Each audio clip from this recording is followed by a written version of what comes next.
Julie, so let me just give me 1 second as I get this going over here on the YouTube side. It asked me to do something it normally doesn't. Okay, yes, we're live on YouTube as well. What's that? No, we're good.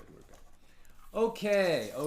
We are definitely live. We're streaming. We're both on YouTube and Facebook. Here we go. Tom is with us from Pennsylvania. PK in Colorado. Yosef wishing us Hag Sameach. Guy in Dayton, Ohio. Welcome, everybody. It's great to see some familiar names, and we're so glad you're here with us. Yes, we are. Okay. Yeah, normally we have that 2-minute countdown at the beginning of an AT Daily class. We don't have that here, so just getting it going. Here we go. Rebecca is with us from LA. We'll just give people another minute to get going so that everybody can hear it from the beginning. Brandy in Missouri. Timothy in Central Arizona. John says Shalom. Lou saying Hag Sameach from Modi'in. Unfortunately, signing off in a few minutes as it's Hag. Oh. In Israel, Hag is about to begin, but great that you could catch us while you're still there. And we are praying for your safety and the safety of all who live in the Holy Land. May peace prevail soon. Have strength and have faith. Amen. Where am I looking? Well, both cameras are active. This is YouTube and that's Facebook. Okay.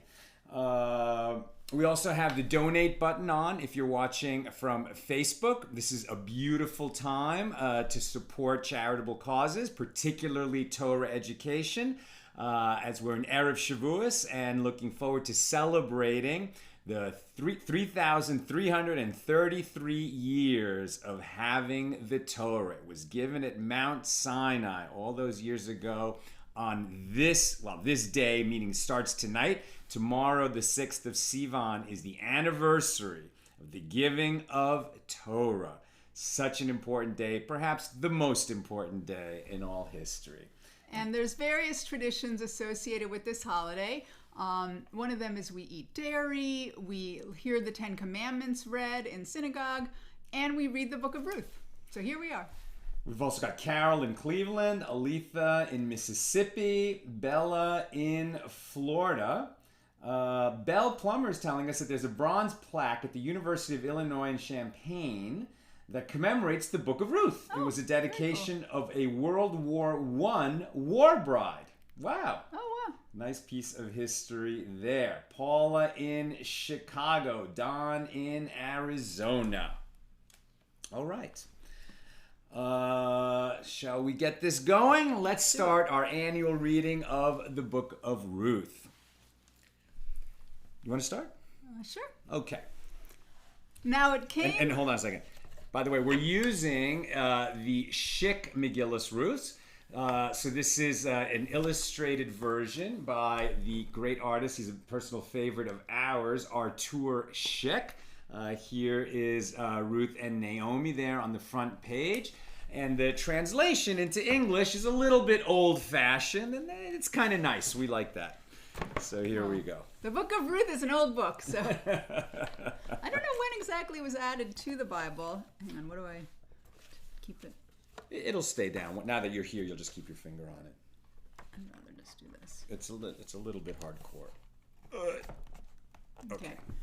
Now it came to pass in the days when the judges ruled that there was a famine in the land, and a certain man of Bethlehem, Judah, went to sojourn in the country of Moab, he, his wife, and his 2 sons. And the name of the man was Elimelech, and the name of his wife Naomi.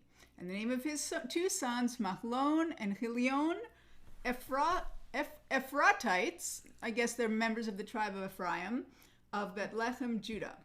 And they came into the country of Moab and continued there. And Elimelech, Naomi's husband, died, and she was left and her 2 sons.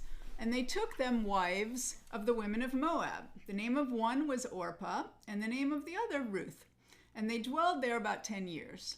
And Machlon and Chilion died also, both of them. And the woman was left of her 2 sons and her husband.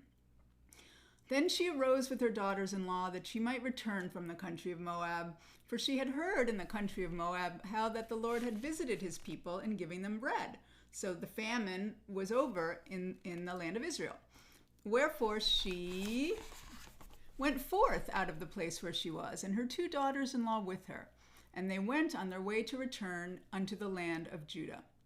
And Naomi said unto her 2 daughters-in-law, Go, return each to your mother's house. The Lord deal kindly with you, as you have dealt with the dead and with me.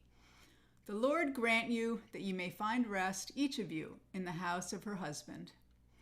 Then she kissed them, and they lifted up their voice and wept. And they said unto her, Surely we will return with thee unto thy people. And Naomi said, Turn again, my daughters. Why will you go with me? Are there yet any more sons in my womb that may be your husbands? Turn again, my daughters, go your way, for I am too old to have a husband. If I should say, I have hope, if I should have a husband also tonight, and should also bear sons, would you tarry for them till they were grown? Would you stay for them from having husbands? Nay, my daughters, for it grieveth me much for your sakes that the hand of the Lord is gone out against me. And they lifted up their voice and wept again. And Orpah kissed her mother-in-law, but Ruth clave unto her. She clung to her. And Naomi said, Behold, thy sister-in-law is gone back unto her people, and unto her gods. Return thou after thy sister-in-law. And Ruth said, Entreat me not to leave thee, or to return from following after thee.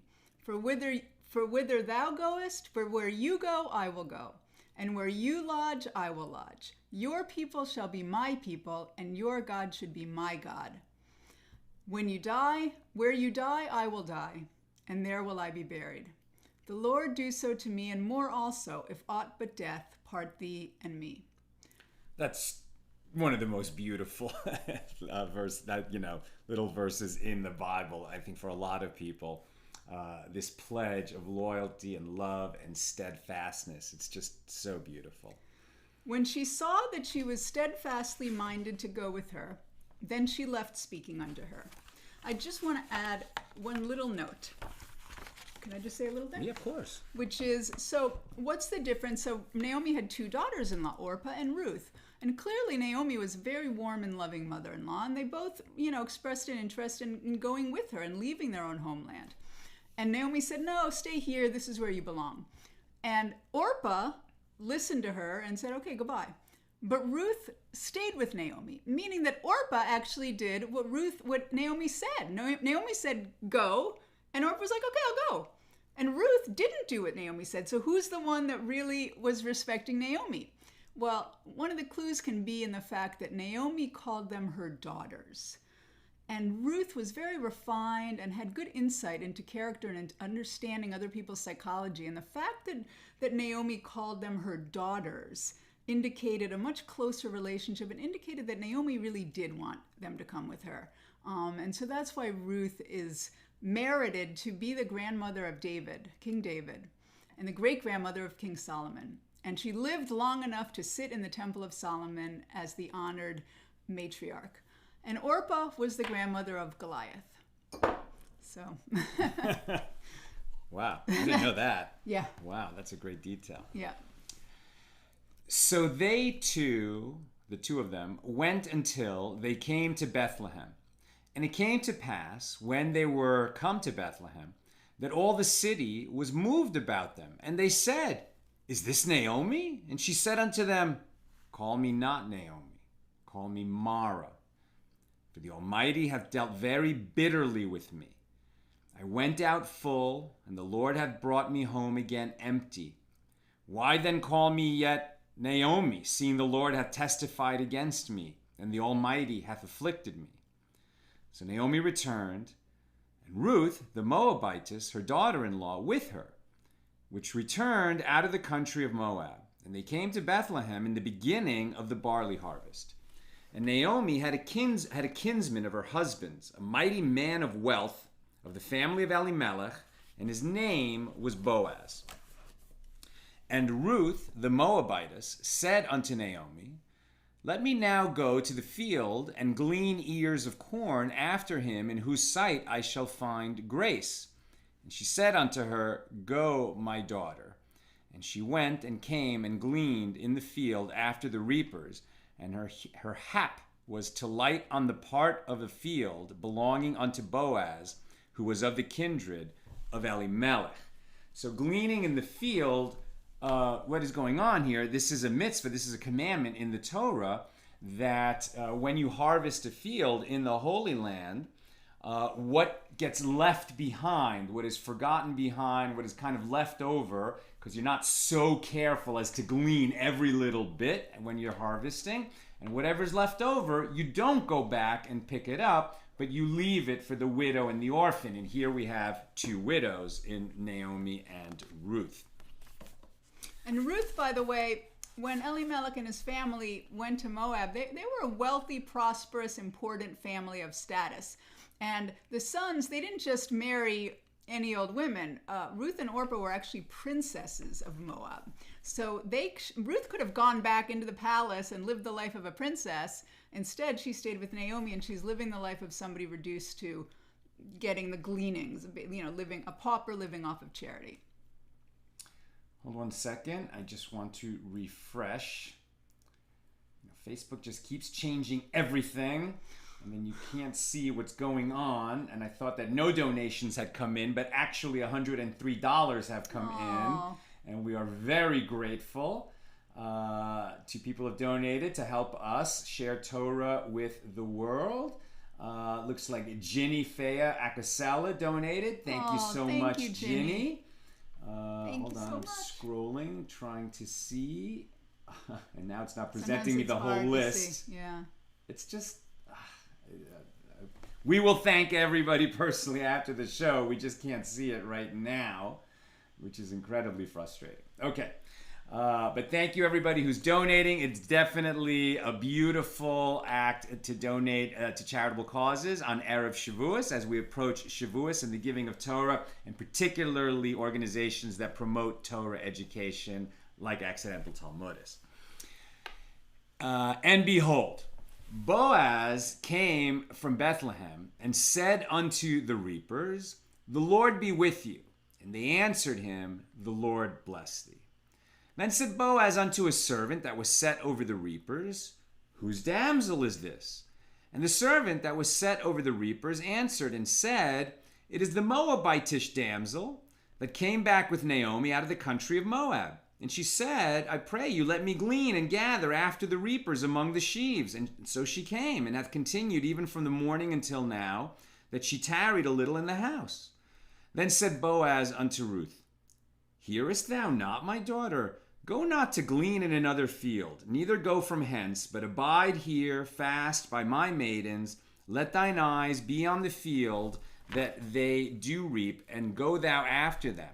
Have I not charged the young men that they shall not touch thee? And when thou art athirst, go unto the vessels, and drink of that which the young men have drawn. Then she fell on her face, and bowed herself to the ground, and said unto him, Why have I found grace in thine eyes, that thou shouldst take knowledge of me, seeing I am a stranger? And Boaz answered and said unto her, It hath fully been showed me, all that thou hast done unto thy mother-in-law since the death of thine husband, and how thou hast left thy father and thy mother, and the land of thy nativity, and art come unto a people which thou knewest not heretofore. The Lord recompense thy work, and a full reward be given thee of the Lord God of Israel, under whose wings art thou come to trust. Then she said, why don't you take over there? Then she said, Let me find favor in thy sight, my Lord, for that thou hast comforted me, and for that thou hast spoken friendly unto thine handmaid, although I be not like unto one of thine handmaidens. And Boaz said unto her, At mealtime come thou hither, and eat of the bread, and dip thy morsel in the vinegar. And she sat beside the reapers, and he reached her parched corn, and she did eat, and was sufficed, and left. And when she was risen up to glean, Boaz commanded his young men, saying, Let her glean even among the sheaves, and reproach her not, and let fall also some of the handfuls of purpose for her, and leave them, that she may glean them, and rebuke her not. So she gleaned in the field until evening, I guess, and beat out that she had gleaned, and it was about an ephah of barley. And she took it up and went into the city, and her mother-in-law saw what she had gleaned, and she brought forth and gave to her that she had reserved after she was sufficed. And her mother-in-law said unto her, Where hast thou gleaned today? And where wroughtest thou? Blessed be he that did take knowledge of thee. And she showed her mother-in-law with whom she had wrought, and said, The man's name with whom I wrought today is Boaz. And Naomi said unto her daughter-in-law, Blessed be he of the Lord, who hath not left off his kindness to the living and to the dead. And Naomi said unto her, The man is near of kin to us. He's a relative, one of our next kinsmen. And Ruth the Moabitess said, He said unto me also, Thou shalt keep fast by my young men until they have ended all my harvest. And Naomi said unto Ruth her daughter-in-law, It is good, my daughter, that thou go out with his maidens, that they meet thee not in any other field. So she kept fast by the maidens of Boaz to glean unto the end of the barley harvest and of the wheat harvest, and dwelt with her mother-in-law.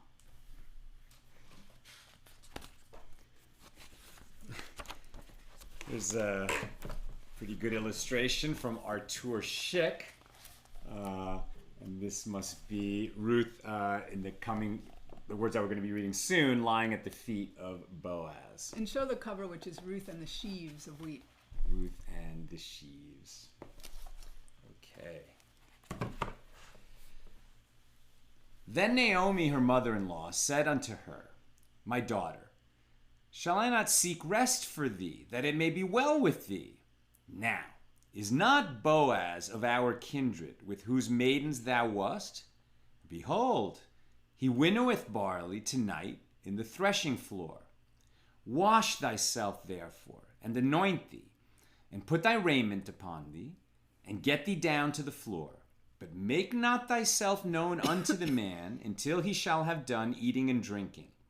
And it shall be, when he lieth down, that thou shalt mark the place where he shall lie, and thou shalt go in, and uncover his feet, and lay thee down, and he will tell thee what thou shalt do. And she said unto her, All that thou sayest unto me, I will do.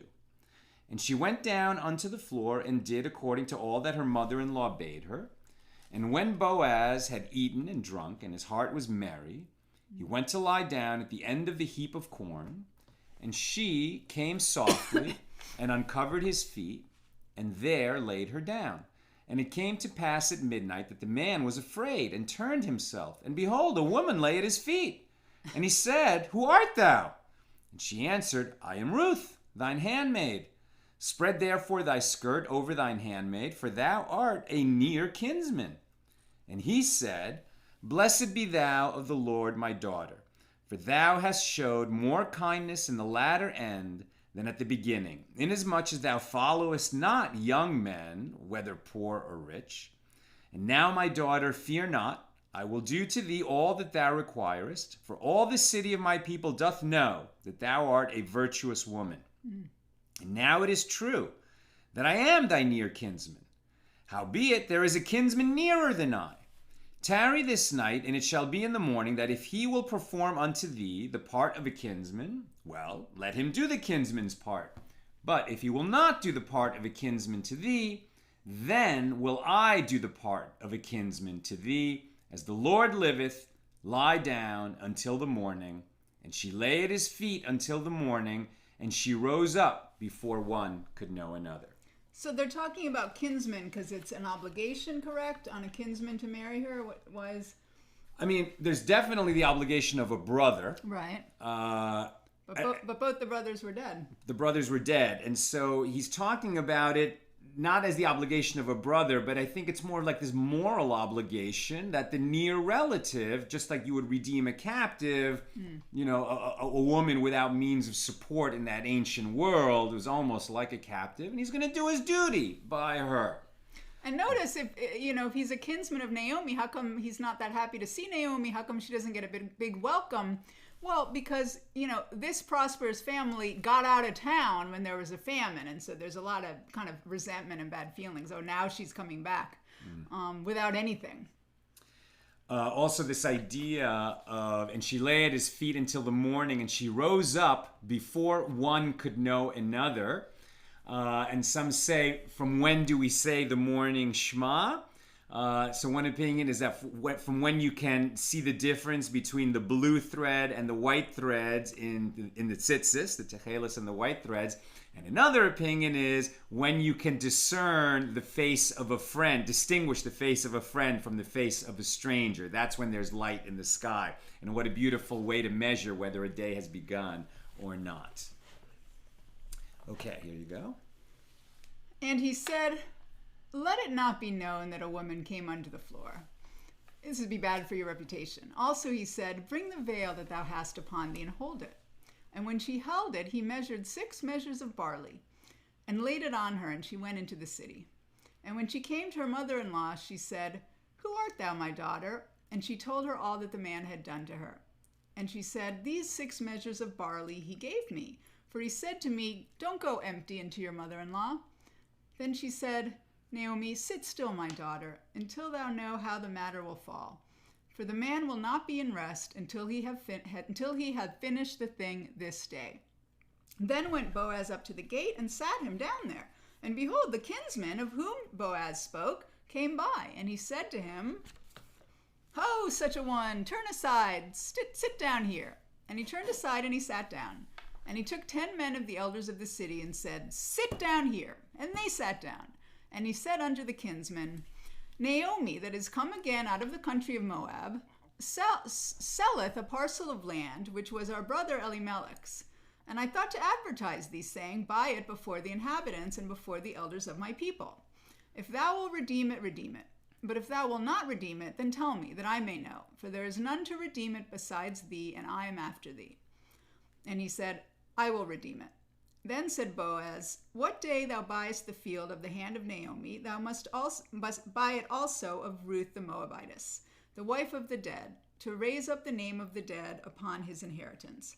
And the kinsman said, "I cannot redeem it for myself, lest I mar mine own inheritance. Redeem thou my right to thyself, for I cannot redeem it. I'm not going to marry Ruth."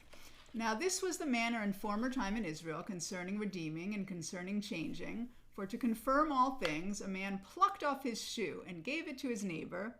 And this was a testimony in Israel. Therefore the kinsman said unto Boaz, "Buy it for thee." So he drew off his shoe. And this idea of drawing off the shoe and giving it to them, right? This is not a Torah commandment, but it was a custom at the time. And how was this done before witnesses? So that other people could say, "I saw the kinsman take off his shoe and give it to Boaz," and that finalized the deal. And by the way, a big tiskul mitzvahs. May you be strengthened just as you performed a good deed in giving charity today to support Torah education. So may you be strengthened to perform many deeds of charity in your long, long life. To Paula Schmidt-Klauser, Allison St. Clair, Nicholas Ackerman, and Ginny Fea Acasella. Thank you so much for donating to help support Torah education by donating to Accidental Talmudist. Here you are. I think it's your turn. Okay. All right. It says 5 people donated, but only 4 names are coming up. So I wonder if somebody... did I say Allison St. Clair? Yeah, I think I did. so. Okay. So Yeah. maybe somebody's anonymous. Okay. Oh, and Tom Beck just donated. Oh, thank you, Tom. Okay. And yes, thank you. And that helps if you write in the comments that you donated. Then for sure we can see it. Right. Okay. And Boaz said unto the elders and unto all the people, Ye are witnesses this day that I have bought all that was Elimelech's and all that was Chilion's and Machlon's of the hand of Naomi. Moreover, Ruth, the Moabitess, the wife of Machlon, have I purchased to be my wife, to raise up the name of the dead upon his inheritance, that the name of the dead be not cut off from among his brethren, and from the gate of his place ye are witnesses this day. So even though it wasn't done by a brother, this is the same idea as levirate marriage, that the son that's going to be born of this union will actually accrue to the name of the man who died when he was childless, right? So that's the whole idea that a brother, just like with the sons of Judah marrying Tamar, that idea when you step in and marry the widow of your brother before he had a son, it's like you're continuing the name of the one who died. And that's why Naomi in the beginning was saying, like, what are you going to wait for me to, I'm so old, I'm not going to have another kid. Even if I did have another kid, are you going to really wait, 20 years till he's of age to marry you? Because it would have been the brother's responsibility of the two brothers that died, but both brothers died. And a big Tiskula Mitzvahs to Shannon Skeens. Thank you so much for donating.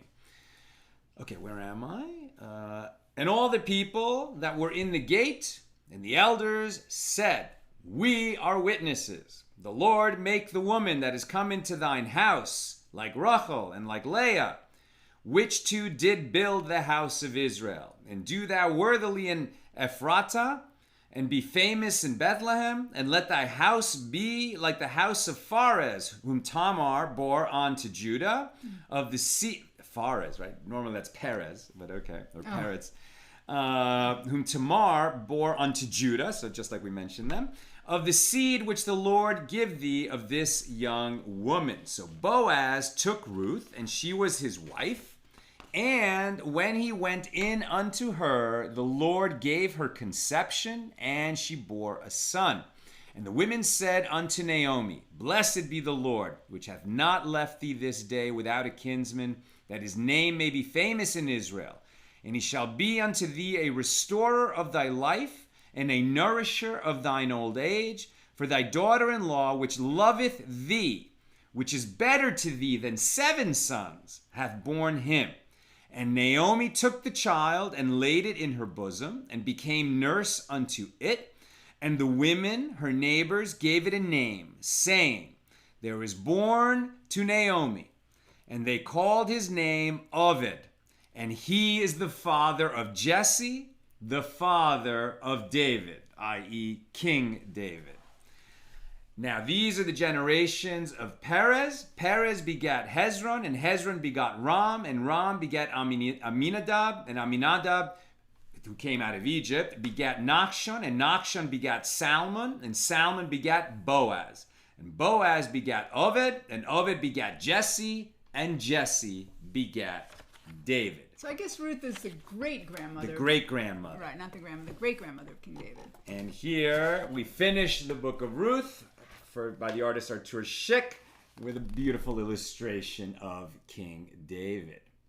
This has been our annual reading of the Book of Ruth.